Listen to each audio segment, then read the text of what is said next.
Hello, my name's Liz.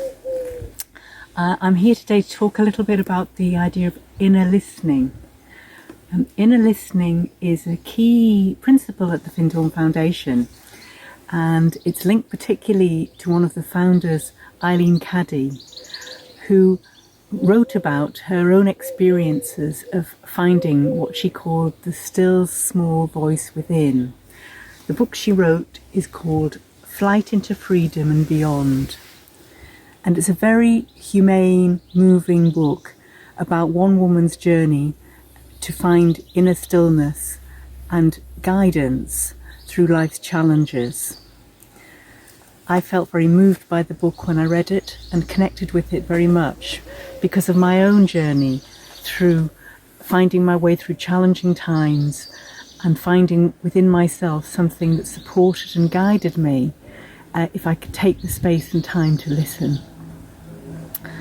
So talking a little bit more about my own life, I think my journey for inner listening started as a child.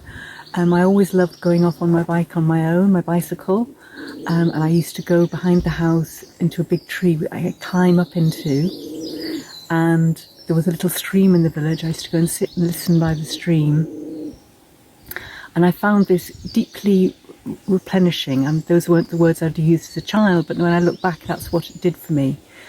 And as I got older, I used to have fortunate to have my own room, and I could go and shut the door on the busy demands of family life and find something peaceful in myself. Later, that became really important.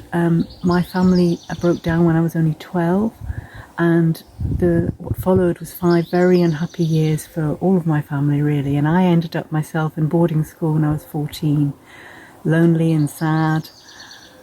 And at that point, I, from somewhere, realised that I could start writing. I had a diary, and I started to write down every evening. I used to write down my thoughts and feelings, and through that, I started to feel less alone, and basically felt that I was listening. I was hearing myself, and that helped so much.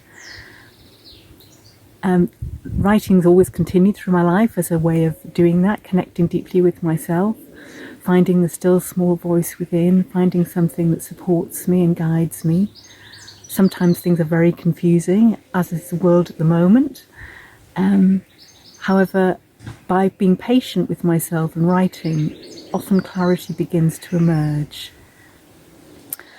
So really all I'm saying mainly is just that how helpful it's been for me to take the time to find ways of connecting quietly with myself and to listening.